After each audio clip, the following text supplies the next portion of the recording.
ఆయన్ని మాట్లాడాల్సిందిగా కోరుతున్నాం.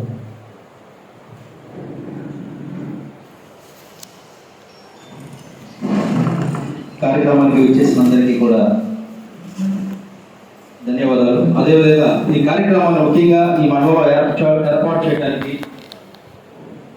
1 month నుంచి కృషి చేసినటువంటి మా యొక్క ఆర్గనైజేషన్ ఉత్తరాంధ్ర రీజనల్ చైర్మన్ కోడి కిషోర్ గారికి ముఖ్యంగా మీరందరూ కూడా ధన్యవాదాలు తెలియజేయాలి. ఎందుకంటానంటే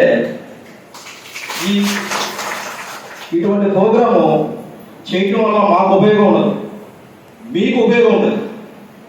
ఇదే వేదిక మీద కూర్చున్న ఎంఆర్ఓ గారు కానీ ఎంపీడీఓ గారు కానీ ఈ కార్యాలయానికే వారు పిఏఓ, ఈ కార్యాలయానికే వారు అధికారి. మరో కార్యాలయానికి డిపిఓ కార్యాలయానికో కలెక్టర్ కార్యాలయానికో వాళ్ళు కూడా మనకిలాగే అప్లికెంట్సే.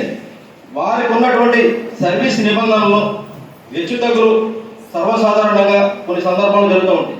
అటువంటి సందర్భాల్లో వారికి రావాల్సినటువంటి ప్రమోషన్స్లో కానీ ఇవ్వటాట్లో కానీ వారికి కూడా అన్యాయం జరిగితే ఈ చట్టాన్ని ఉపయోగించుకొని ఎంతో మంది ఐఏఎస్లో ఐపీఎస్లో ఐఎఫ్ఎస్లో ఐఆర్ఎస్ లాంటి వాళ్ళే మీరు ఉపయోగం పొందుతున్నారు.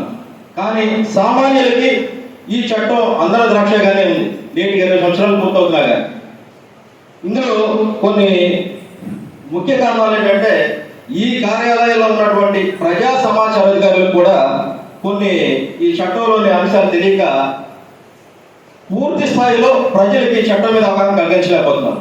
వాస్తవానికి చట్టాన్ని ప్రజల్లో తీసుకెళ్లాల్సిన బాధ్యత ఆయా రాష్ట్ర కేంద్ర ప్రభుత్వాలపై ఉంది.